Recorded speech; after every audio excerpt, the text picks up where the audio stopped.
Oh, here he goes. Go. Good? That's a big fish. Full hand on tail. Yeah, looks sick. Good deal. Look how broad that thing is. I wonder if that was the one that followed me in.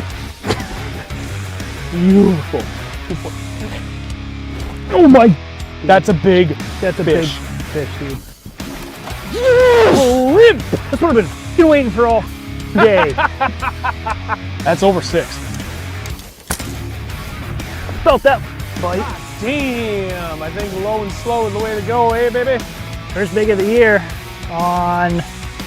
The thing I'm about to tie on. Get him, get him. Oh my god! Oh my god! Calm down. Come here, come here, come here, come here, come here, come here. Yeah, dude! Dude. Pound 11 ounces.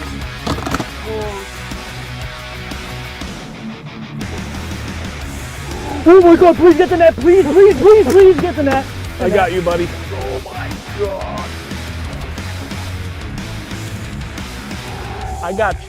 That was the weirdest bite ever. Oop. That was a good one? Yep. Sure, feels like it. Sure is. I can't even turn her head, bud. Holy sh! What the? Is that another 6? Could be. The second giant of the day, proving that point. Oh my god! Oh my god! Yes! Big baits, big fish. There we go, 5 pounds, 6 ounces. Beauty! Let's go. Got him. Get in here, you.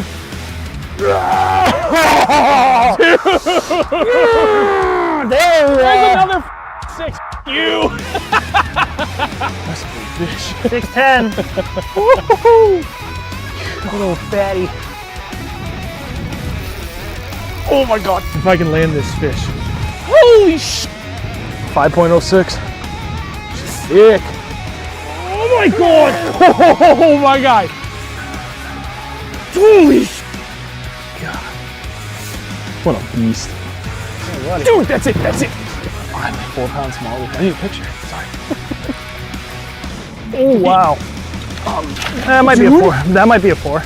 Yeah, it's a 4. You guys show that off too. 4 pounds, 12 ounces. Holy. Trailer's what's getting it done. Yeah? Yeah. Dude, that's unbelievable. That's a 4. He's still swimming. There we go. That's a big fish. Thank you. Yes, sir. Yes! 414 though. Gee.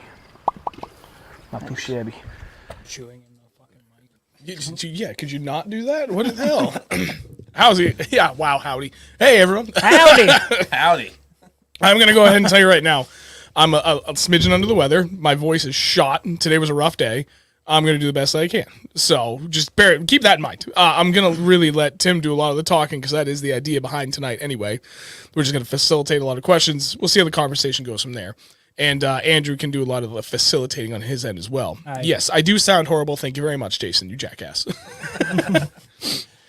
I tell you what, this morning I sounded like that kid Froggy from the Little Rascals. Dude, yeah. It was bad. I woke up, my wife's like, morning. I'm like, morning. Oh, Christ. Oh, Jesus. Rough It was night. bad. Wasn't even sure we were going to do this today. Yeah. No, we almost didn't. I was texting him. I didn't even tell him. No, he didn't. No, I was Usually like, hey, head over at 7:30. Okay. I was texting him, I think at like 10. I was like, we might not do it because I felt like death. And then by like 11, I was like, wow, I feel great. I got home like 5:30. I'm like, I don't feel good. Still feel like death. It's a fluke. I feel good enough. I've been pumping down Advil and everything's good, but enough about me. We're done with this. So, hope everybody's having a great week, and hopefully you all had a really good weekend fishing this past weekend as well. Water temps are still surprisingly very, very high.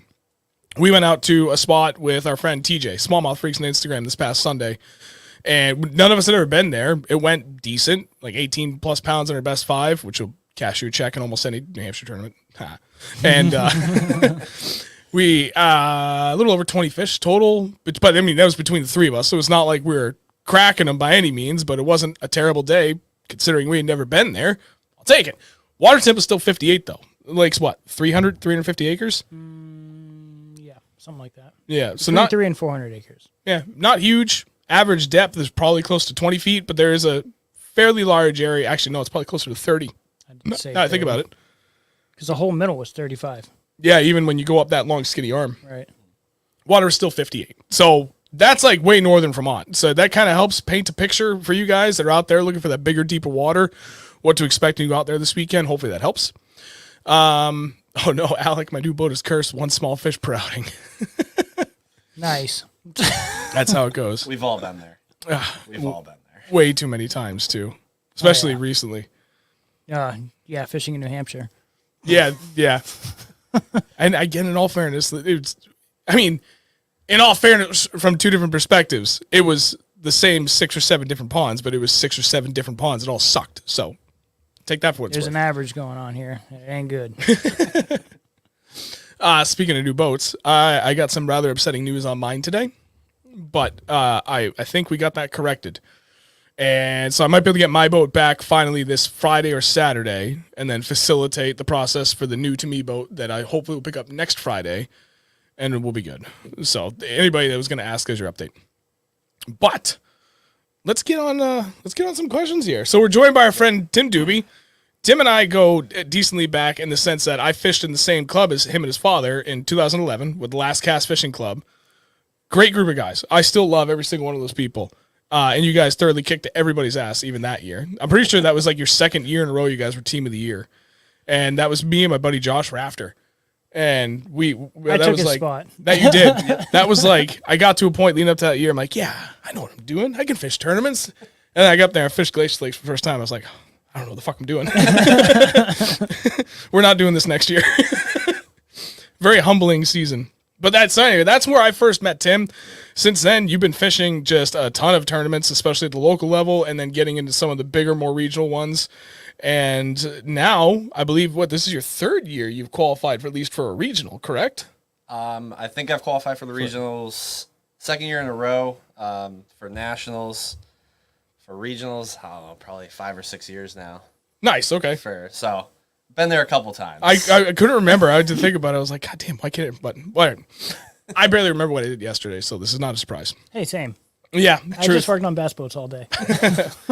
So one of the things that I want to do, because we've got a lot of people that watch us that fish all of these tournaments, and they go through the club level, they go through the state qualifying team, everybody, there's a bunch of people I know that try to fish regionals. So before we get to the really good stuff that you just did this past weekend, let's talk about that process, and especially this year, like how it went. Because what I'm always curious about is the things that nobody hears about. Yeah. Because we always get to see the end result, but we don't get to see what went like really well. And you walked away like, God damn, that was awesome. And then other days we're like, holy shit, how did I pull that off? Yep. And I'm a sucker for details like that. So I'm just curious if you have any stories like that as you worked your way up and eventually, won STQ. Well, you did win the STQT. I'm remembering correctly, Not right? this past year. No, but you did. You qualified through it, but then you won the regional and then second place in national. Yeah. Just want to make sure my memory is good. Let's start from the beginning, man. And before you get going, I will say these mics have a very, very short range, so you're going to have to get a little friendly with it. All right. So you start off in New Hampshire with the state team qualifying tournament. And basically all you need to do is be part of a bass club. And if you're part of a bass club, you can sign up as a boater or a co-angler, either one. And you're competing for 10 spots representing New Hampshire. 1 through 10 on the boater side, 1 through 10 on the co-angler side. Both advance to the regional. And that qualifying tournament is a 2-day tournament that is mostly held on Winnipesaukee. Sometimes it's held Champlain. Sometimes it's held on the Kapuskasee. When was the last time it was for the STQT, you're saying? Yeah. When was the last time it wasn't on Champlain? 3 years ago? 3 years ago it was on Champlain. Last 2 years have been Winnie. Yeah, okay. And last year, so 2 Septembers ago, I got lucky enough to win that one, go to the regional in the St. Lawrence, but that's all in the past now. Yeah. Have a good tournament out there. But it was, this past year was Winnie. Joe Burchell won the whole thing. Yep. With a big bag on day 2, came out from behind. But but the team was pretty stacked going down to the Potomac River. A lot of guys that were very good shallow grass fishermen. I don't consider myself a shallow grass fisherman. I've been down to the Potomac before for the FLW series, the Toyota series. And when I was down there, I said, I'm never coming back to this place.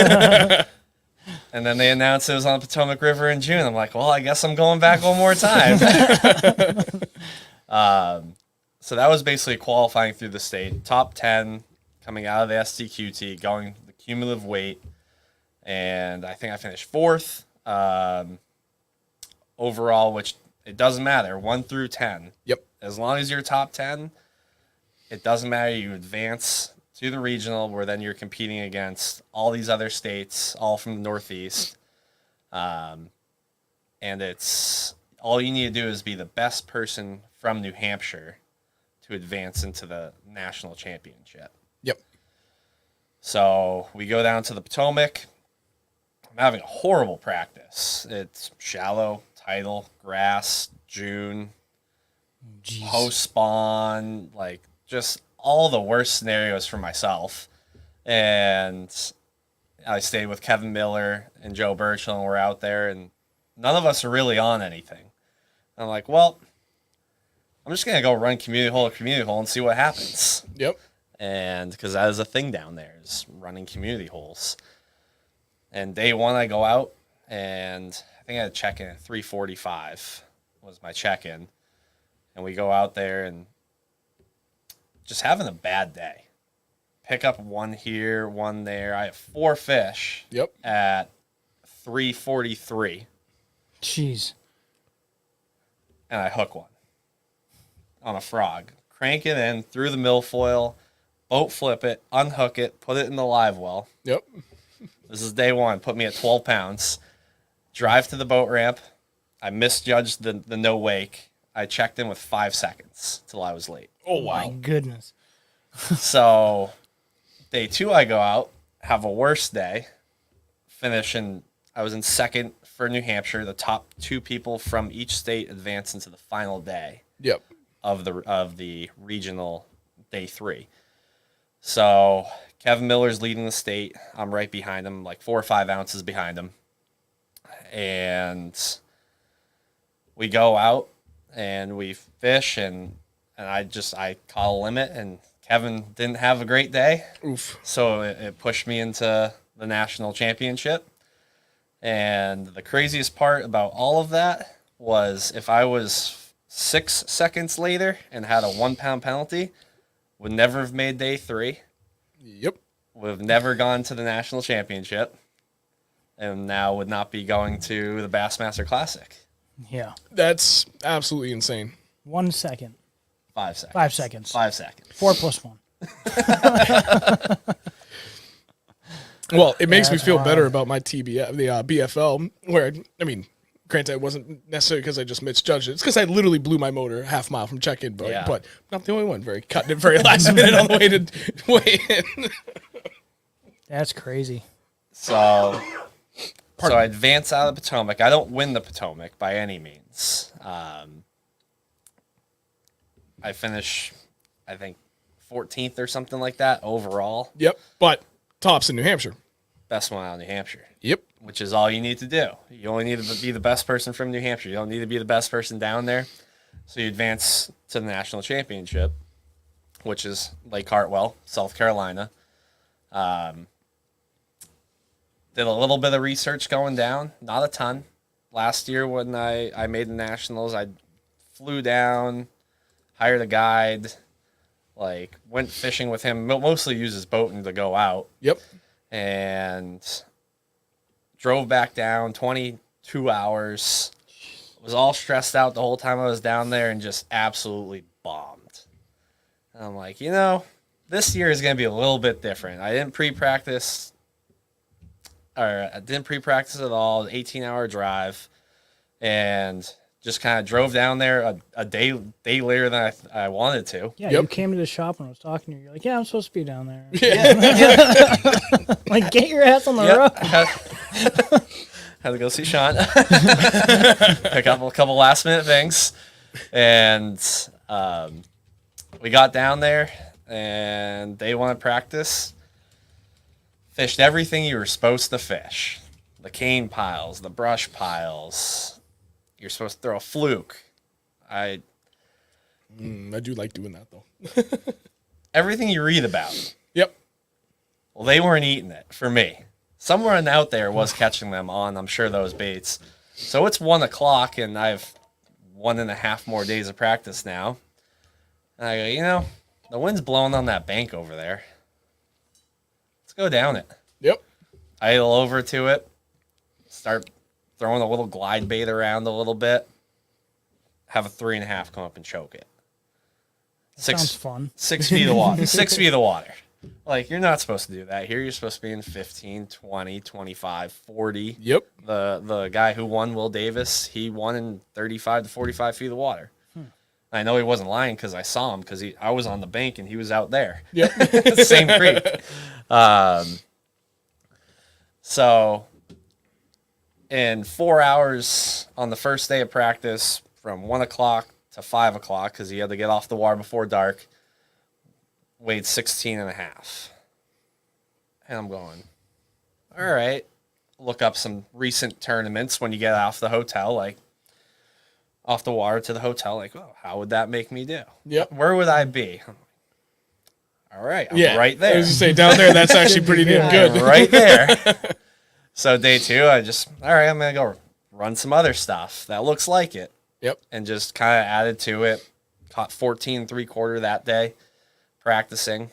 And there was an 80 boat tournament out of the ramp. And I go, well, I'm going to run back and watch the wane for an hour, and then I'll keep going fishing. See what they get. And it was like 13.5 won. So you're saying there's a chance. And That's awesome. and that was the final day of practice, and we had one more little fog delay that we fog delayed till, I don't know, 11 o'clock. And day 1 of the tournament started. So day 1 before the tournament started, didn't know where I was starting, didn't know what I was doing, but I knew I was going to throw a jig, I was going to throw a glide, and I was going to throw a spinner bait. Hell yeah. That's my boy. And That sounds very familiar for an approach. well, there's no nets in the national championship. Flip everything. So, bow flips only. Oh, yeah. Always. 17-pound test, hit them as hard as you can, crank them, flip them in the boat. Yep. That was my thought process. I don't want to catch them on Ned rig, don't want to catch them on drop shot. If they're eating the jig, I'm all about it. Yes. The best. Yep. So day 1 of the tournament rolls in, and went to the spot where I caught 2 good ones. That was how I determined where I was starting. 2 good bites versus 1 bite everywhere else is very tough to get bit. And we went out there, and I had a co-angler from Massachusetts, and it was like they were biting. He caught a limit. I caught 4 really good ones right off the bat, all 3-pounders. And then when I put that 4th one in the boat, that's when I started getting nervous. I bet. Wasn't nervous till then, because it was like, all right, 1 more good one. This is getting real. Oh my God. Oh my God. Oh my God. Oh my God. Oh my God. Yeah, exactly. Day 1, I didn't suck. What? Hey, that's what we said in our last tournament. Yeah, I know. Hey, we actually did pretty good. And I throw into a brush pile in about 4 feet of water with a jig. You give me a little sound bit there. What, me? Oh, yeah. Hell yeah, jig. And I'm pulling it through the timber, through the brush. And I looked at the live scope, and there was one in there. But I was like, I'm just going to fish the cast. Yep.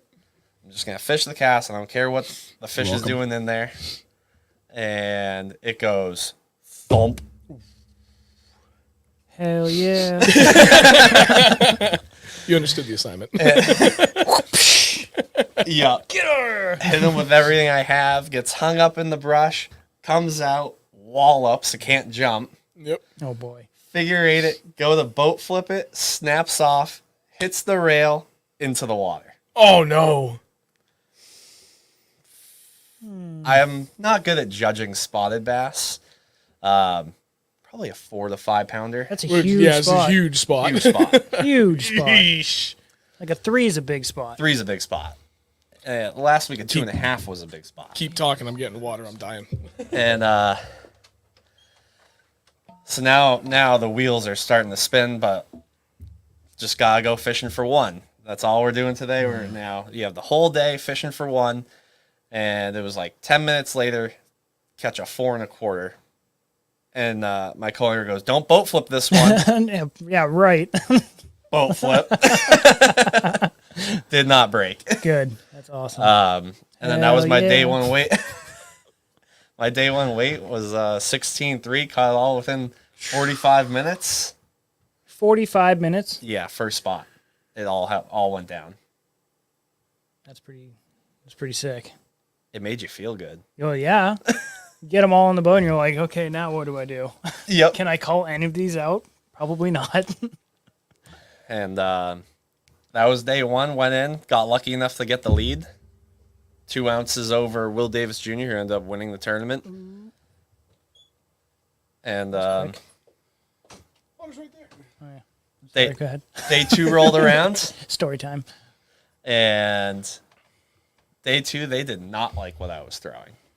No They jig. didn't want to eat a jig. Boo. Yeah, that's dumb. They would come up and bump a glide bait.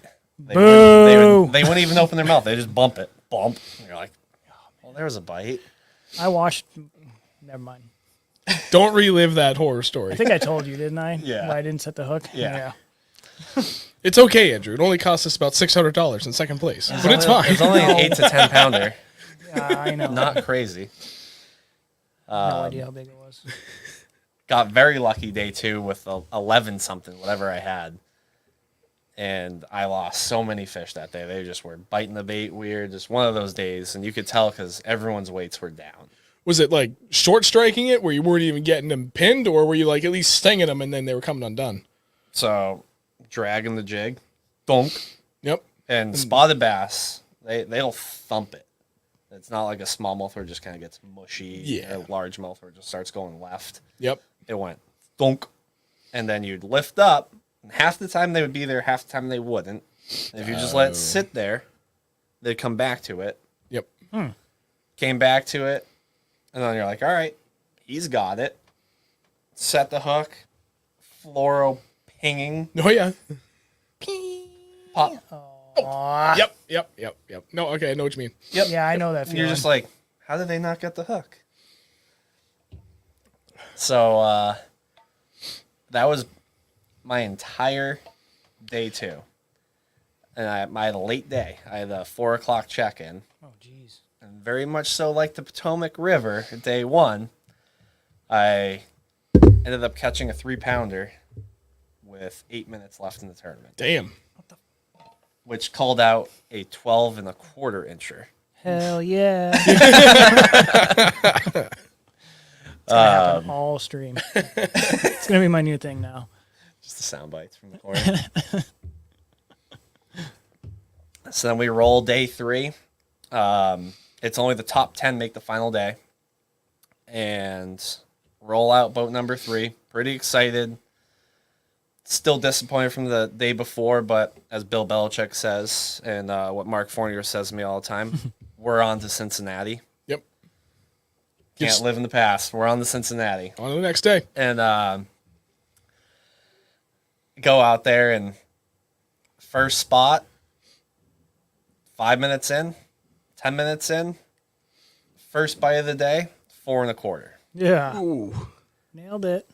And then I had a Marshall that day, and he was a blast the entire time. He was the biggest hype man I've ever met in my life. That's awesome. Hell yeah. Literally the entire day, just just hyping me up the whole time. It was a surreal experience. Like, wow, this is really neat. Yep.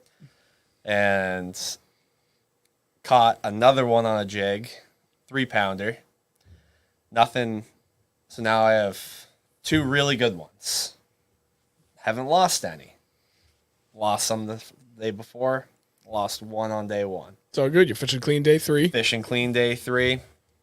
And the bite kind of dies. We're in the area I'm at. I'm thinking, all right, I've been camping out here for 2 days straight. Maybe they've seen a jig 452 times. Maybe they've seen the same glide bait 300 times. Yeah, right.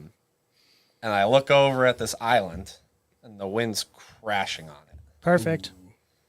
Hell Yeah. yeah. Never fished this island. Never been there. Sounds good to me. And I go, I'm going to go throw a spinnerbait over there. And Archie goes, all right, let's do it. Yeah. I'm like you have a choice. You're coming with me. Yeah, You're right. coming with me, but he was all about it. Open up the rod locker, pull a rod out, cut off a swim bait, a small soft plastic swim bait, tie on a spinner bait because I didn't even have one tied on. I haven't caught one on it all week. Pull up to the island, go around the island one time, caught 6 fish, 14.5 pounds. That's freaking awesome. There you go. And he's like, "You've never been here before?" I'm, nope. Nope, never. Look at the map. First time here. And I've never been nervous to set the hook on a fish. I was nervous the entire day. Just because why? Because you thought you were going to lose them, or just what's on the line? Well, the day before, losing fish. Yeah. Bassmaster Classic on the line. Yep. And that I feel like that's every person who fishes is their dream. Damn right. To go to the Bassmaster Classic. Pretty much. And I know that was my dream. Still is. Well, I accomplished that dream. Yep. Can't wait to be there. But it's just a crazy feeling while you're out there on the water. And the whole time I'm out there now, I'm getting more nervous the higher my weight gets. Because I'm Is going, this really happening? oh, well, I'm in my brain, I'm like, if I'm catching them this good, Everyone else. else is catching them this good. We do the same thing. Yep. And I think it's natural when you get to your level, when you have that much knowledge, and now you're fishing at that much of a higher level, and you just like the likelihood of everybody being on them is much more likely than everybody like kind of struggling. So it's like, shit, if I am doing this good, then I always pay attention to the other boats. 'Cause if they're running all over the place, it's like, okay. Well, Hartwell is a lake where You won't be able to see them anyway. if you read what you're supposed to do on Hartwell, you're supposed to run up to a brush pile, run up to a cane pile, throw at it 10 times, on to the next one. Oh, so everybody's running all over So the place. everyone's running the entire time, everywhere. And the thing I've learned too from fishing enough tournaments is a lot of people run around in their boats doesn't mean diddly. Yeah. Because there's plenty of days where it's like everybody's struggling, they're all panicking trying to make something work. Yeah. Then there's plenty of days where it's like 10 boats figured out something, and there's like 3 different spots they can do that one thing at, Figure and they're out a just pattern and just bouncing hit from that spot one to spot to pattern all spot to day. spot, and it's like, oh yeah, they're all panicking. Yeah, no, that guy's got 20 and he's got 22 and he's got 20. Definitely not New Hampshire. I mean, that's what we did a couple weeks ago. We just hit the same like 4 or 5 spots and ran to each one the whole day. Yeah, Panned out. yeah, that Pretty actually much both days, really. Yeah, you guys had a bag. we did, and it worked out because the first spot, we hadn't been to that lake for a year. We didn't have any electronics. I had my dad's boat, literally just a 2D sonar that's barely working. Don't even have water temp on it. I had my map card, nothing. We just got 2D sonar. That's Literally it. used Navionics on our phone. That's all we got. It was crazy. No waypoints. It was like I can remember a lot. So I'm like, I'm kind of like my own little walking map. But when I was like, I don't know, man, we talked out. We're like, it should be like this depth. Let's start there. And like that spot has everything. And it worked out for a shot. So we're like, okay, well, let's see if that will replicate. And it did. So we're like, screw it. We're doing this the rest of the day. Don't overthink it. Keep it simple. It works. And that was basically it. It was just going fishing.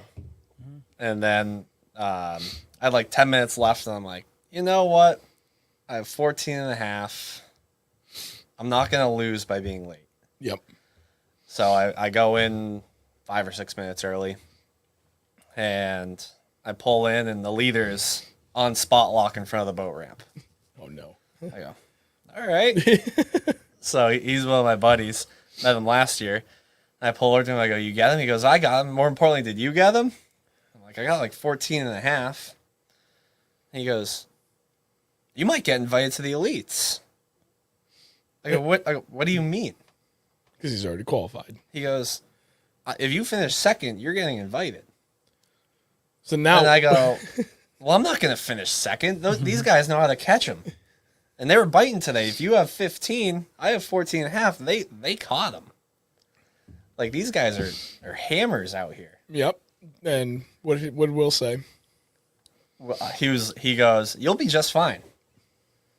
He goes, you'll be just fine. And right about then, a massive thunderstorm came right through. I saw that. I was watching the weigh-in. I was at work. I shouldn't have even been there. But I was like, I basically finished up early. I'm like, you know what? Weigh-in should be starting any minute now. So put it on. I was still writing emails. I had one headphone in. They hear the talk. I'm like, oh, yeah, fuck yeah. I'm done with work. Turn that on. And they only got, what, 1 or 2 guys weighed in. They're like, okay, everybody, seek shelter. And it got dark. I was Very like, dark. Oh, I shit. didn't even see that. No, it was bad. So at the national championship, they have 8 to 10 brand new Tundras. And your boat goes into a yard, and they back up, hook your trailer up, dump you in the water. All you do is sit in the boat. That's It is awesome. like the most first class experience I've ever been to.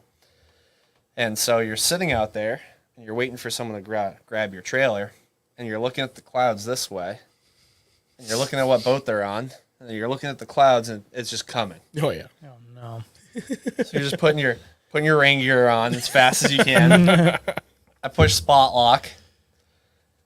It was barely holding. That's how hard the wind was blowing. Holy hell. 112 pounds of thrust, barely holding. Hell no. No. Wait, I keep forgetting. Do you have the 721 or the 21 PHX? I have the 921 Pro XP. Oh, okay. So you're in between the two. But yeah, no, that's a big boat. Big boat. Yeah. And it felt like a kite out there. God, jeez. Yeah, and it's a big boat, but it doesn't sit that high. No. So if the wind's pulling you that hard, that's no joke. So they postponed the weigh-in for a rain delay. I think it was like 20 minutes. Yeah, 20. It blew right through. Yeah. Jumped on. I got my trailer out, and at the national championship, it's trailered weigh-in. You pull your boat through the line, and you weigh in reverse order. So last place weighed first. Yep. All the way down. So I'm sitting there. Forever. You're sitting there, and there's only 13 boats on the final. Oh, okay. And now I'm pulling up Bass Track because we did that last day. no. So now I'm sitting on the trailer. Now I'm pulling up Bass Track. Scrolling, refreshing. I'm like, all right, well, I sandbagged, so he probably sandbagged, so he probably sandbagged. We can't trust anything this says. Literally, can't trust any of it. And I'm going in line, and the weights are like 8 pounds, 9 pounds, 10 pounds. And it was basically a one-day derby. Mm-hmm. The last day, everyone was so tight to each other outside the leader will that it was anyone's game. And Emily Hand, one of the tournament bass officials, is doing the check-in. And she goes, how you doing? I'm like, I'm so nervous I could throw up right now. Because you're looking behind you, and there's 2 boats behind you. And you're looking in front of you, and there's a boat in front of you. I'm like, if he weighs under 14 pounds, I don't care what they did behind me. Right. I'm going to the Classic. Yep. So the guy in front of me weighs 9 pounds. And I look at her, I'm like, I'm going to the Classic. That's so sick, dude. I was watching that point because I saw they started in reverse order. And it got to that guy. I'm like, this is it. And he waited. I was like, holy crap. I was texting him. Yeah. He was showing my phone. I'm texting him. He was like, oh my God, he made it to the Classic. And then it was like later on that night, I was like, wait, holy shit. He got invited to the leads too. I didn't think about that because Will had already double qualified. Will qualified. So I ended up finishing second. Will took it down. I think he beat me by 3 pounds. Yep. Something 3 like that. pounds, and then I think I had 3 or 4 pounds on third. And I get the plaque saying, Classic Qualifier, and I'm, there's some emotions that come over you when a dream is realized. Yeah. I can imagine. I would have been a blubbering mess. And I'm trying to keep it together as best as I can. Take some pictures. I'm like, all right, I need to get off the stage real quick. Go off. Pass the Scout. Yeah, go off stage, and the vice president of Bassmaster comes up, and the GL Compton, the tournament director, goes, "Hey, you want to fish the elites next year?" I go, "What? Yeah. He goes, you want to fish the elite series?" I'm like, "Yeah, but." Not an easy decision to make. No. Gas ain't cheap. No. Or the entry fees. Well, you can, I mean, it was all on the website, but you can talk about how much. Well, they posted on the story after the national championship what you won for second, and then what you would get towards the elites if you chose to go fish it. Yes. How much of that covers everything? Because it was a total, what, 15K for second, and then 15 for second, 16,000 and then towards I the get elites. $16,000 stipend towards the entry fees, towards the elites. So what is Helps, that? 31 out of what is it? 45. 40, okay, so pretty and then damn close. And then just for making the classic, you can finish dead last. I think Still it's- get a $10,000 check for dead last. So even after expenses, instead of the 10 grand, you probably look at what, 7 grand, maybe 8 grand Somewhere in there. after gas. That's gonna be the biggest thing going from Yeah. here. That's going to be 60 grand. But just for the classic. Last place still get 10K, but after your expenses just for that one trip, yeah, you're probably looking between 2 and 3 grand for the whole shebang. Yeah. And that's staying somewhere like moderately nice for your trip, the whole 9 yards. Well, they put you up in the hotel room there. Oh, Free never mind. classic. So scratch that. So you Free just hotel gotta. room. So yeah, You maybe just have it's to get only there. maybe it's only 2 grand of your cost. So you figure 8, and then you about 30. So 39. You 6 grand away from having your entire entry fees covered, On year one. but you still got bills to pay. You still have gas. You need living money. Yeah, that's a lot to consider, for Chris. sure. Help with money if you want to do the elites on an aluminum rig. Your aluminum rig, Chris? I'll put tinfoil on the boat. Express X21 with a 250. Here we come. Time to bust out the banana hammock and work nights for the extra money. How is Only that, Tim's.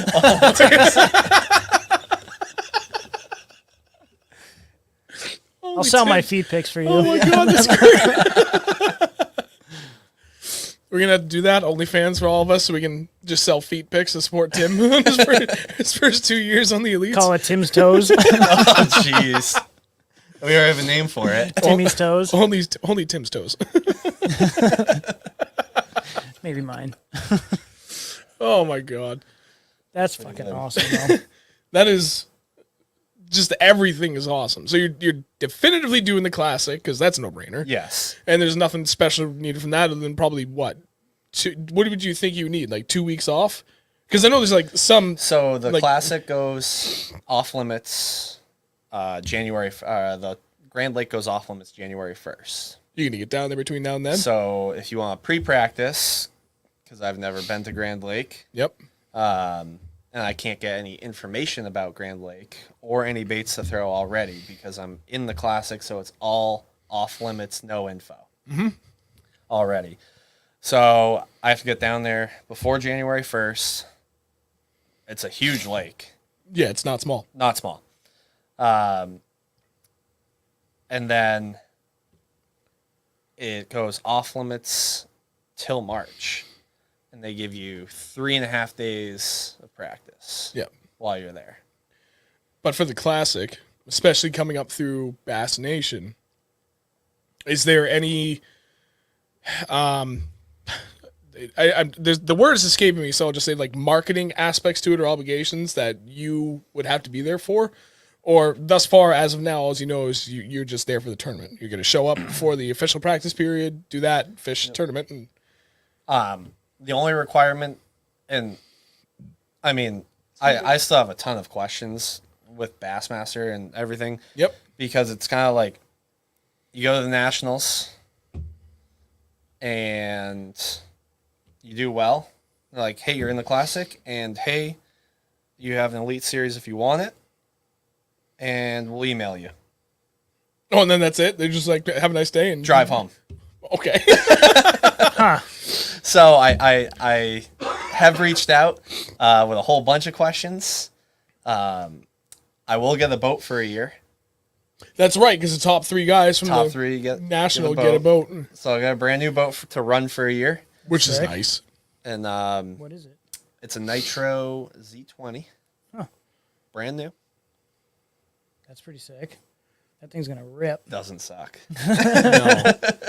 Thing's gonna fly. I know a guy getting into a nitro pretty soon. Me too. Anyway, go on. So I know that the boat has to be wrapped, and the biggest sponsor on the side of the boat has to be Bassmaster, Nation's Best. Do you That is have all to pay I for the know. wrap?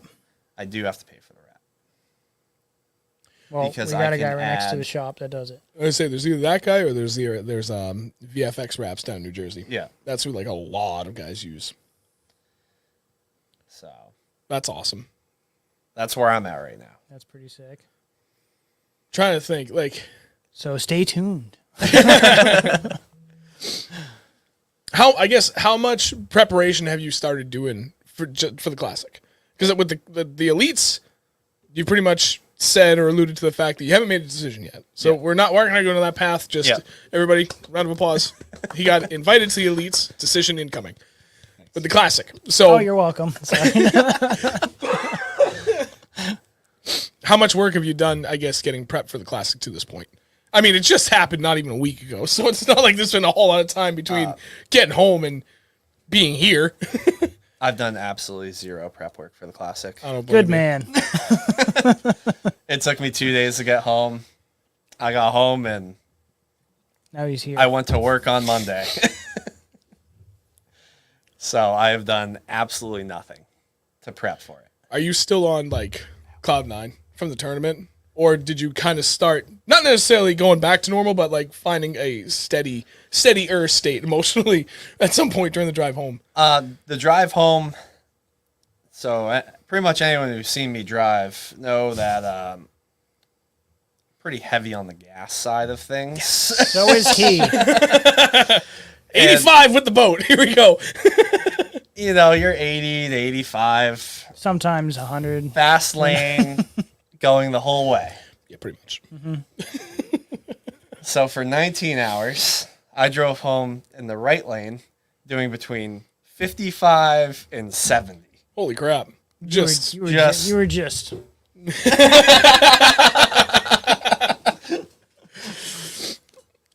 Kind of hurt a little, actually. I mean, just not bothered by anything. I bet. Just in my own world, in my own element. You know, I had the whole New Hampshire, we'll call it the Bass family. Yeah.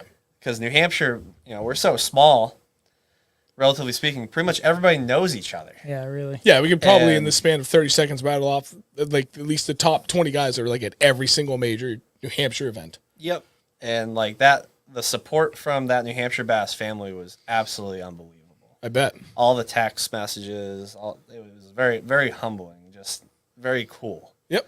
And I don't know if I've talked on my phone more the last week than I have in the past year, but it's probably close. But it's a lot of fun. It's a wild ride, Yep. and I believe it. definitely going to be a fun one, whatever it works out to be.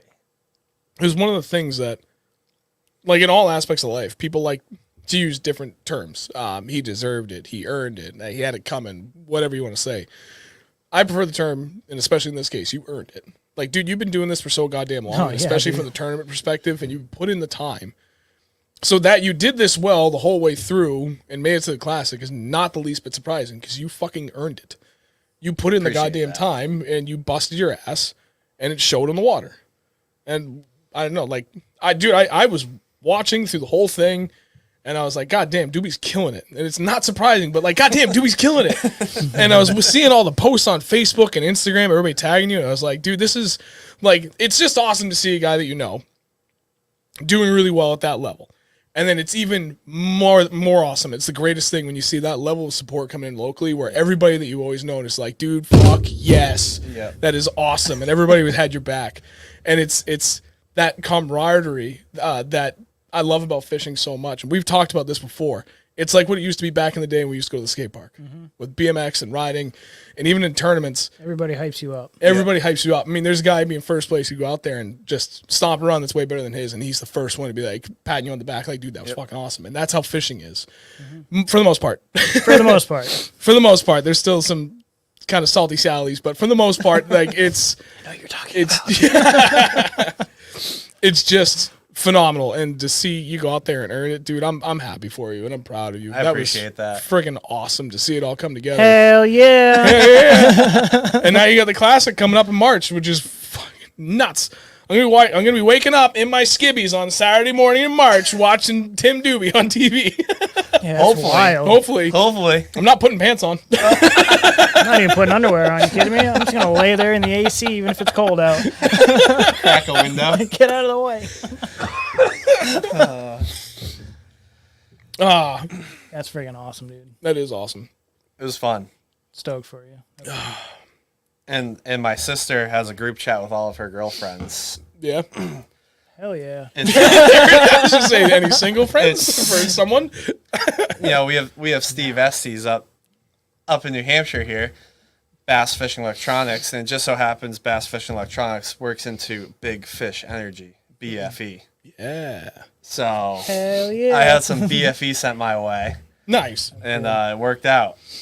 That's awesome. Crazy. Dude, it's wild that you went from fishing just like tournaments in New Hampshire. Now you're just like, well, I'm maybe going to the elites possibly, and Yeah, you're going to the classic The for decision's sure. his. classic for sure. And then what? Who knows? Who knows? Who knows where it's going to bring you? I'll tell you what. Wherever the wind blows. Right? Pretty much to that bank. No rush. Island. Say no rush and no pressure from me by any means. I'll put it out there. There's two companies. Should you choose to pursue the elites, let me know when you've made up your mind on all that. And there's two companies I want to put you in touch with if you're interested. Because I'm positive both of them would be interested in doing this. Yeah. Especially because you're from New Hampshire. For one of them, I think he'll be like, yep. The other company, I'm pretty sure they'll be all about it. May or may not be. I bet they'd be all over it. And they've been phenomenal for us. Yeah. But I don't know, man, just let me know whatever I can do to help. Yeah, absolutely. We have some contacts and we can put you in touch with some good people. I mean, you guys have a pretty good viewership already. Well, Pretty good platform here. It helps.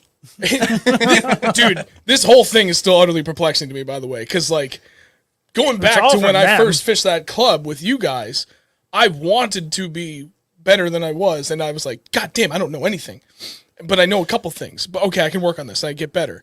And at one point, I got miserable in my career. My wife's like, "Here's a GoPro. Go do something fun because you're a pain in the ass." Okay, so start making videos. So I had a creative outlet, and as I learned something, and I was like, "Yeah, I definitely know what I'm doing with this, and this is cool that I learned it." I feel like maybe it's unique here. I'll just talk about it. Going from that to this, I don't know, man. We don't plan shit. We just go out and fish. Yeah. Like, We don't whatever have happens is anything what we scripted for share. this ever. It's just like, hey, want to come talk to a camera with us? And now Okay, you've cool. been here. Now you're here. What did we spend 10 minutes talking about, like, kind of how this was going to go? It was like, yeah, We were I'm just showing each basically other gonna, like, baits talk before and we did this. we were out in my driveway, like, yeah, big swim baits, glides, yeah.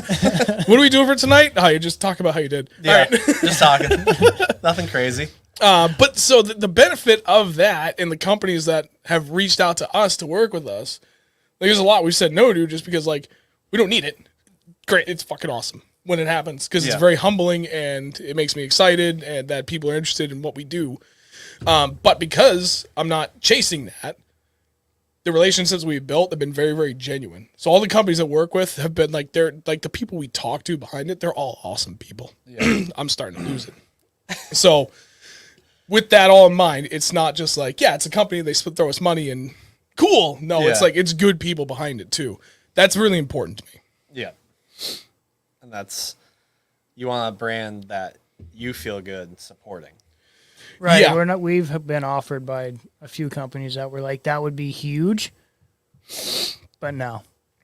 There's been a couple where, because like I had like everything's registered under my name, so like all the emails and social media, everything are under me, and so everything comes in, I see it first. There's been a fair number of things that have come in that I'll send them a screenshot and be like, unless you feel differently, this is a hard no, right? Yeah, no, the fuck no. All right, just make sure we're on the same page. But then there was some that were like, we probably should do it. But And we still didn't do it. yeah, we didn't. Because they were like exclusive. We could only exclusively use their baits and stuff.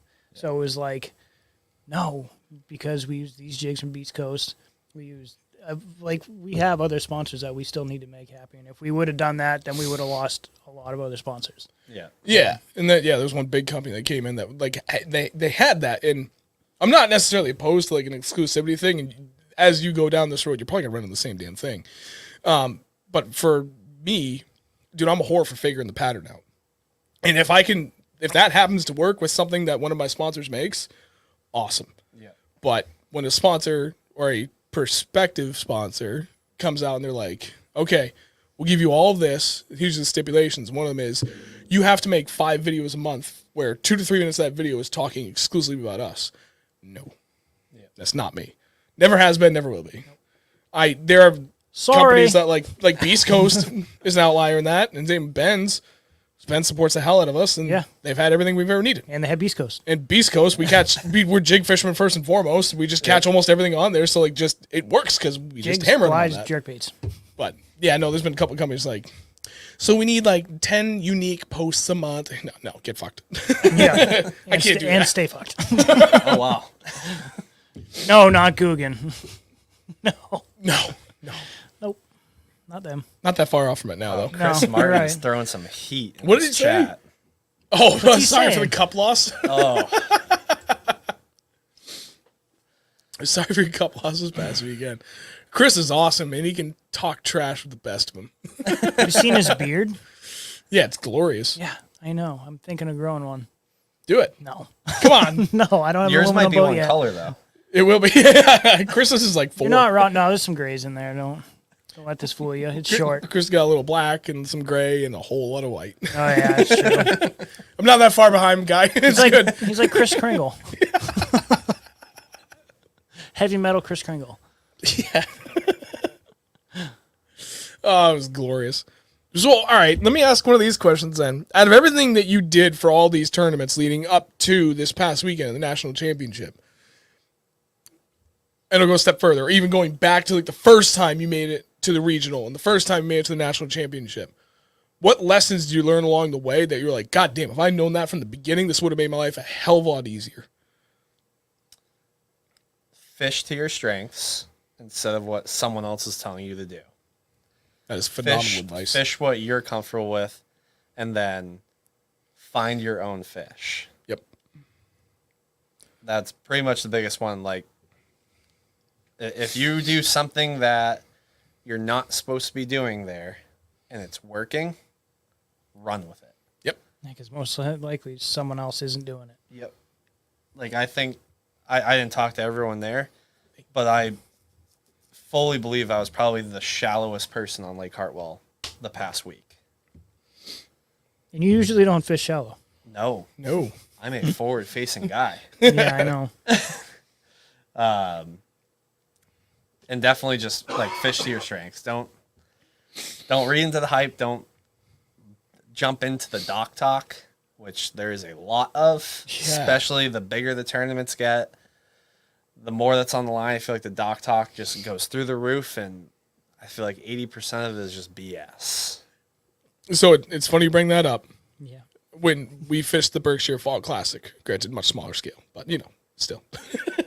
But with hammers in it. Yeah, there's some guys in there that are just stupid good. Actually, they half the people who are in there that. But at any rate, so one of my friends, our friend Dennis Hart, was like, dude, you really should try this bait. And it's that stupid little fuzzy dice thing. I call it fuzzy dice, but the hairy dice. I'm like, no, I can't. He's like, I guarantee you there's like nobody else throwing it out there. I'm like, I'm not going to go out there and throw something I've never thrown before. Yep. Because it's just doesn't make sense to me in that application, in that situation. And these like the last time we fished one of those lakes was back in freaking June, and it sucked because it was the beginning of the spawn. So anything that we learned that day was gone. Mm-hmm. The time before that was like, I don't even remember. It wasn't good. Our plan was to go up there and wing it. And that's what we did. But yeah, it was like, That's my plan every tournament. Yeah. Just go wing it. Yeah. I'm going fishing today. Yeah. we've got a handful of things that are phenomenal on the bottom and a handful of things that are phenomenal in the middle. And he's got a handful of things that are phenomenal on top that like we're confident with across the board. Me and Topwater, we kind of have a lukewarm relationship right now. Everything else though. So it's like, okay. Mine's pretty spicy. Start with what you have the most confidence in. That is I've said this 1,000 times, your highest probability of success given the situation. What's your water temp? What's there for cover, for structure, at least general area? Make your best educated guess and go with it. And stick with, something in the middle, something on the bottom. Keep it simple. Because at the very least, either it's going to work and it's going to be phenomenal, or you're going to eliminate a lot of things. Like, oh shit, that did not work. We're out. Let's go do something really different. But either way, you've made a very confident, conscious decision to act upon that. You're keeping it simple, so you're not trying to like introduce a bunch of these crazy last minute variables that if it doesn't pan out, oh shit, well what if it was because I did that weird thing or that weird thing. You put it perfectly. Fish to your strengths, keep it simple. Yep. Chris has a question. What is Chris? Chris, shut up. What do you want? We like Chris. He's a good dude. If you did decide to do the elites, wouldn't you want to use your own rig with electronics set up so you're comfortable? Oh.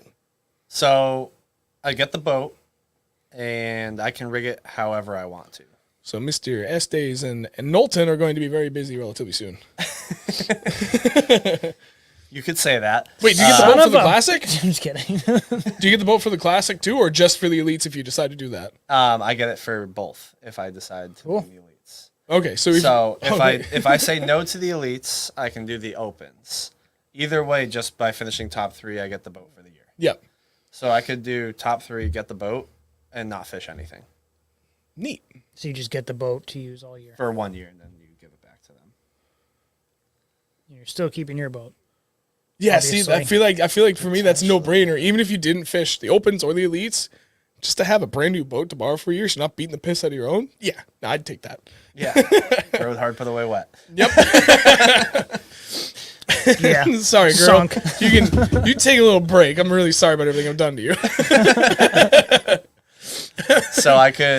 So Chris, I could rig it however I would want. There's no stipulations to keep whatever's on it. There's no sponsor deals as of right now. I would have to have this on that or this on there. Yep. So right now I would just You can literally do whatever you want with it. Whatever. It's pretty dope. Besides sink it. Yeah, don't do that. Yeah, I can't sink it. Yeah, don't do that. Yeah, try not to jump any. Don't let Andrew drive it. What do you mean? I'm a great driver. I know, I'm the problem. Yeah. Sean, it's windy on a Sunday. You should probably slow down. Yeah. Wake. Island. Dude, he almost sent me. We were down at Lake Ontario 2020. Second time we went. Yeah. 2019 and 2020, we were out there for 9 days. And we were all the way down Lake Ontario on the south end of Stone Island. Beautiful day, nice and calm, bluebird skies. And we weren't doing anything in this one spot. We were trying something different. Kind of fishing out the very, very, very southern end off like a point that came out. And you've been out there. It's gin clear. So your depth perception at a distance kind of plays tricks with you when you're not used to that. Yeah. So I hammer down. He's sitting down, leaning over to get something, and I look ahead like, get up, get on pad, and instantly I'm staring at a shoal. And I don't think it was actually really that shallow, but it certainly looked that way. It looked very shallow. I didn't even have a chance to warn him. I just fucking grabbed the wheel and threw it. And he's just like, ah! My head was like almost in the water, dude. Like, I almost threw him in the lake. like ah! It was good. That was wild. That sucked for a second. It scared the shit out of me. There At was least the that. water's clean. That's true. Yeah, it wasn't too. Actually, it was wicked hot too. It was like 85. It was 82 degrees. We were 3 miles offshore on the southern island of southern point of Stone Island in Lake Ontario. So like you're out in the main lake. Yeah. 3 miles offshore. Surface temp was 82. Fucking Lake Ontario. That's warm. That's very warm. The first 2 years we went, the first time in 2019, we were there a week after the highest water level in recorded history. And, that area, it's tough enough to kind of break it down mentally the first time you've ever been there. We'll add in, like, the worst current you've ever experienced. It was very, very challenging. And then we go the next year, and it was like the warmest the lake had ever been in I don't know how many years. So I'm like, okay, what the hell? We just can't catch a break. No. And the year with the record water, 19. I think it was like 600 feet was all no wake within the shore. Yep. Except for the American Narrows, but they were heavily and thoroughly enforcing the speed limit. They always do. Do you want to know how I know? You got a ticket. Yes, I did. Yeah. $100 speeding ticket. It's the state police out there. Yeah, and the guy New was York's cool. finest. Yep. Yep, and I think we're doing 55, and it's a 30. Yeah. And like, Lighthouse to lighthouse. yep, we were at the 1,000 Island Crossing, the big highway bridge, and we just take a couple of pictures of fish we had, threw them back. We're like, all right, we're done. So I started ripping. There's only one other boat in front of us going that way, and one boat coming down, and he was like way to the side, and the other like the way you're supposed to be. And we come flying up on him. The guy's like crawling. He's not even doing 30. I'm like, cut it hard, bring it back, and all of a sudden the other boat just crabs sideways immediately. I'm like, that's weird, and then lights everywhere. I'm like, oh shit. See lights? Are those blue? Uh-oh. So I just assumed he pulled me over because like it was kind of aggressive and last minute where I cut from around that boat and got back in because it was wake. And I was like, yeah, sorry about that. He's like, no, you were speeding. I was like, there's a speed limit? He's like, yeah, right there. Fucking 35 and on the cliff behind trees. Like, Literally right where he pulled us over. One of the only speed limit signs in the whole river. I was like, you're kidding me. 400 feet in the woods. yep. He was a good dude about it, though. He was like, it'll just be a state park ticket. So it's still $100, but it doesn't go against your license. I was like, all right, cool. I get to mail in that check. One of the first things he asked too, you in a tournament? No. He's like, all right, good. All over here. Yeah. All over here. I wonder if my guess is if I said yes, he would be like, well, you're probably going to get DQ'd. But there's a small part of me that wonders if I had said yes, we'd be like, slow down, go. Yeah. And just let it be. I think we made the right decision. But now you know. Now we know. Don't speed through the American Narrows in $100 high water. lesson, you know? It is an expensive lesson. And in all fairness, I don't even think we can go over there anymore either. Because at that point, we're using Keewaydin State Park, which is nice ramp, but it's kind of weird setup. Because Closed it down, didn't they? yeah, as far as I know, you used to launch, and then you had to go dump your trailer on the other end of the park, and then drive back down to the ramp, which kind of weird, but it's $3 for the day. Yeah. Beautiful ramp, like nice big bathhouse with bathrooms, everything right there. So it was like, okay, weird setup, not really convenient, but not the worst. Nice facility. It was a really Yeah. nice ramp. Have you gone there? I've never been to that one. It's really nice. It is really nice. Although now the Cape Vincent one is really nice with that new bathhouse, and I think they already started construction on the new ramp because they've already got like a nice big ramp right there. Yeah, they have a 2 and then a 1. That one they're tearing out and rebuilding, and they're putting in like a big ramp. Excuse me, with a big seawall. So that Cape Vincent ramp is going to be stupid. Wow. With a lot more parking too, if memory serves correct. So that'll be fun. Hope so. I just wish they would put a bathroom down the Eastern Ontario access point. Like, that'd be nice. Oh, dude. That's a That long would drive. be perfect. Is that the one where we launched right in the lake? Yeah. Yeah, that one's sweet. Yeah, basically there? like, Where you're in that little like cutout and you have to idle through the rocks. yes. Yeah. Yeah. Yes. Like on the, basically you come down Just Chameau us. Bay and there's that little skinny strip Yeah, of land you're on before that. on the Yep. other side. Yeah. I've been there once. Yeah, that's a cool launch. And we stayed up there both weeks. We stayed on Chameau Bay. So we used the 2 ramps in Chameau, Cape Vincent, Clayton, both in French Creek and the main Clayton Lake, Keewaydin, what was it, Mud Creek, Eastern Ontario Access Point. We've launched a lot of places up there. I think we've hit all of them. The only ones we didn't hit was Henderson Bay. Yeah. And we didn't hit Chippewa, but that was on our list because we just ended up No, running but we from went up Keewaydin there. up. Yeah, when the wind's Yeah, blowing it's like not that 35 up the river. Holy shit, dude. We Yeah, got that ragdolled. We got up there and it was fine. Then we started going out towards the island out there, and it started picking up, and we turned back up river, and we're like, "Holy shit!" Yeah, this Boats is a like mistake. this, and then we ran out of gas. Ran out of gas. Well, on one tank On because one my tank, gas yeah. gauge doesn't really work. So I just find it easier. Like I fill up both and I pull from one tank. So I know when I run out of gas on one, I really need to be managing what I'm doing with my gas at that point. That was sketchy. A little bit. Back there trying to pump it and do all. So I'm like, Jesus Christ, falling in. The first year we went, I forget, it was coming across the lake and it was like really, really heavy wind straight out of the southwest. So Lake Ontario, you know, that's bad. When we went to the Southwest Ducks. is bad. Yep. And we were like, I think it was our second or third. No, it was our third day there. For the first time. Because the very first full day, it was glass. So we went all the way out to Main Duck Island in my little skeeter. Yep. Made that long ass run out there. It was great. Dropped The water turns blue out there. Yeah, it's dude, wild. it was cool. Aqua. Yeah. Dropped one of the biggest smallmouth of my life, even still to this day. But it was cool. And then the next 2 days, the wind got stupid. And especially that, I think it was the third full day we were there. Stormy, not really raining, but it looked ugly. And we were dealing with like 4 and 5 footers coming into Shamo, but like ocean kind of rollers. Yeah. There was one point we were the only boat out there. Oh yeah. Except for like half an hour. One of the boat came out and they turned right around and went back in. We were on our way back in, and we were just surfing. Yeah. Yep. Literally surfing the waves. Like it was. Yeah, just left it in idle and just kind of like navigated. But there was that one wave we were actually trying to fish, and I saw it coming. I'm like, dude, hold on. And by the time I got to the peak, I looked down at Andrew, like his fucking head was I almost was at my like feet. looking up at him, like, oh, this might suck. I still don't know how big that wave was, but I'll never forget that. It was like, brace yourself against the seat, and I'm looking down at Andrew. I'm like, holy Christ, we shouldn't be out here. No, that was bad. That was dumb. Yeah, that was a bad idea. Live and learn. That was the same Hey, day you're still here to talk about it. Right. So. That's true. That was the same day we saw like that 6-pound largie that was dead. Oh yeah. Yeah. That was a big largie. Yeah, The it was. eagle kept trying to come down and pick. No, a seagull kept trying to come down and pick it up. That's funny. It was a huge largie. I was like, what are you doing, dummy? Did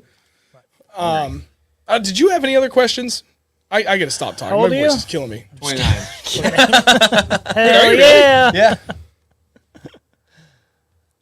No, okay, that seems like I didn't actually even know what your age was, but I figured you were close to his age. Maybe I Close. thought you were like 31 because you're 33. Yeah. 33. I'm old. There. I mean, my birthday's all this. Saturday, so. I'm 38. What? My birthday's Saturday. Is it? Yeah. 30-30. 30-30. Dirty. shit. Oh God, your poor back. As soon as that minute hits 30, you're just like ah. Yeah, you get a cramp real quick. Yeah. It's a thing. I didn't believe anybody until I hit 30. I was like, oh, they were right. This sucks. It does hurt. I feel it every day. You'll be all right. You're going to the classic.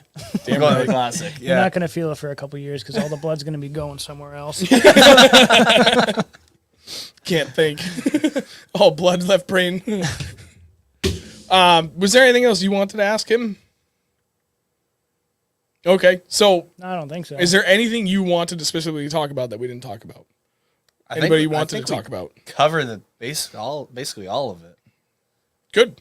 Are you hoping to get down for the classic, like to practice at least for like a couple days or something? Yeah, I'll definitely be down there Prior before to the off January. limits, before January 1st. Gotta go look. How long are you around not at it. allowed to fish it for? 3 months. So you practice and then go back 3 months later? Yep. Yep. You know what? I mean, if That's different. I could, I'd go down for a week and just literally just side image. I just drive around and side image as much as I could, mark everything, and get a notebook and start writing down all the details, and just be like, and if any grass I found, water temp was just at this point.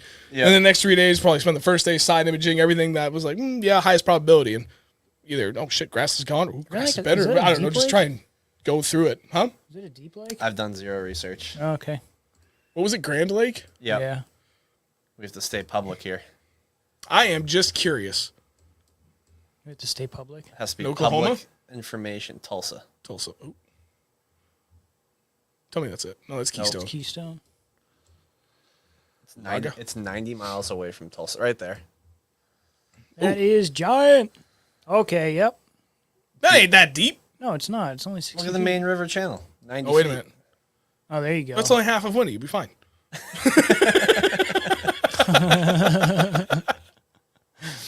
This looks like Candlewood on steroids. It really does.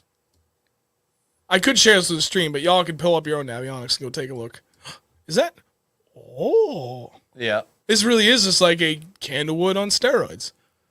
Oh, that's They pretty just cool. flooded everything. So it's going out of Wolf Creek, I'm pretty sure, which is right down a little bit. Oh, for the ramp? Yeah. I think it's north of there. There's so many ramps. So down south, Weird. they know how to build a boat ramp. Yeah. I've heard. I've seen. In Anderson, South Carolina, the boat ramp, if you guys have a chance to get down there, go for it. Where? Hartwell, Oh, yeah. because if you like forward facing, Yep. Lake Hartwell is just forward facing. I do like forward facing. It would be nice if I had it again. It's been And a long you- 3 months. But that being said, on Hartwell, you'll see 500 bass, and you'll get 7 to eat. That's kind of the name of the game in most cases with that. You know, I'm sure you've seen it plenty of times. Yep. And that's the thing that I keep trying to reiterate to people that want to get it. You know, very, very, very rarely someone criticizes us like, you only did that well because you had forward-facing sonar. And it's like, dude, like you weren't paying attention the other 30 times we went out and it did nothing. Yeah. Like I just pull up on a spot and like I'll hunt with it for a little bit and then very clearly it's like, you know, either this isn't going to work or I am not figuring out what I need to do. I'm just going to disregard. Are the fish here? Good enough. I'm just going to fish. But I've had it less than a year. And, well, I got it December last year? I don't really remember. I think it was late think it was- December because we barely got to use it before the winter truly set in. And then it was windy all friggin' winter, so I couldn't even use it because I didn't have the separate turret for it. Oh, yeah, that's right. So, I mean, really, we only got to start hunting with it in, April until the end of July when I blew my motor. My boat's been at Reynolds ever since. we haven't Should had take the much grass time off. I have it, but I just don't have another transducer for it. Damn it.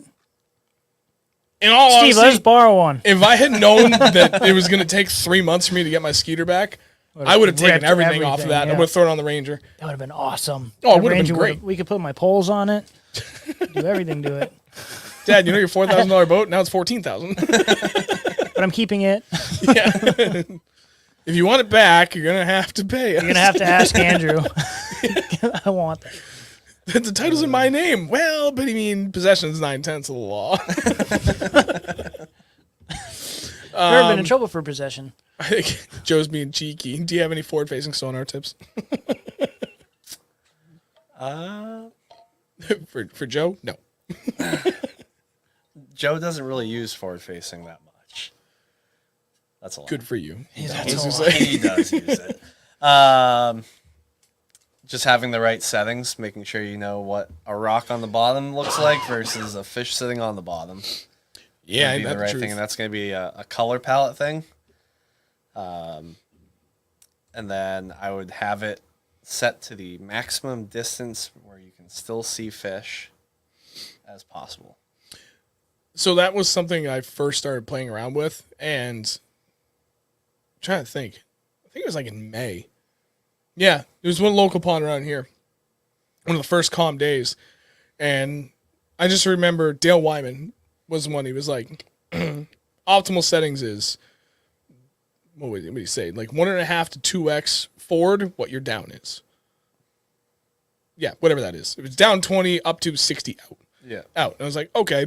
I started playing around with that. I'm like, wait a minute, this is dumb. And I figured out that in certain situations, I get it to work with 20 down and 100 out, and out to about 85, 90. I definitively knew what I was looking at. I was like, yeah, no, this is way better. I can see further than you, Dale. I actually had to switch it when I was down on Hartwell Yeah. because the fish down there, they're the most pressured bass I've ever fished for. Oh, damn. And I actually jumped the forward out to 150 feet Oh, damn. in 8.5 feet of water. Holy shit. Jeez. That's amazing. Yeah.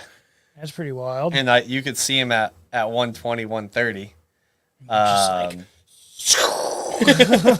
can throw it about 125 with the wind. Yep. I don't want to ask, but I want to ask, what are you throwing for jigs? That was Don't share if you don't want to give it up. a East Coast Max Feel football jig. My God. dude. Hell yeah. And I had it was the heavier one they have. 5/8. 5/8. For the Max Feel? Yep. Actually, right now, all they have, if you bought them relatively recent, is 3/4 ounce. He had 3/8. The wide heads with the little nubs on it. Oh, that's the baby, Baby dozer. Dozer. So 7/16 and 5/8. 5/8. Yep. Baby dozer. With a I rage craw. caught my biggest fish of the tournament on that. Me too. No, Yeah, well, no, I had the baby No. dozer. You caught yours on the max feel, like the traditional tungsten 3/4. 3/4 ounce. But then last year I stuck 2 6s on the baby dozer, which was pretty dope. And you stuck 2 6s on the open water sniper. And a couple 5-pound smallies. Those jigs were just so They damn work. good. Just work. If you guys want some, you should totally go buy some. Tell them we sent you. But don't ask for a discount code because Derek doesn't have them yet. Jason did ask, what forward-facing sonar are you using? I'm using Garmin with the new LVS 34. Ooh, fancy. You still using one deucer, or are you fancy man with 2? Just one deucer. Just for now, or staying that way? Because you're going to the classic, I haven't got you anything. You can have the last one. No, please. I've had enough. I got you a beer. You're welcome. I just have one transducer on it. I do have the mount from Garmin that you can swap it between forward and perspective. Yep. On the Potomac, I was in perspective the entire time. Nice. And I pulled up to a duck blind, and I watched the fish swim from one corner to the other corner to the other corner to the other corner, and every time I'd cast on him, he'd swim to the other corner. Weird. Gotta get in front of them. And then Take 'em finally out. he ate it. On like the 14th cast. That's awesome. You know what? I still have yet to use mine in that perspective. But I've also just been dealing with the wind this whole friggin' time that it's like, every time I thought about it, the wind would kick up. I'm like, oh, forget it. I'm not interested.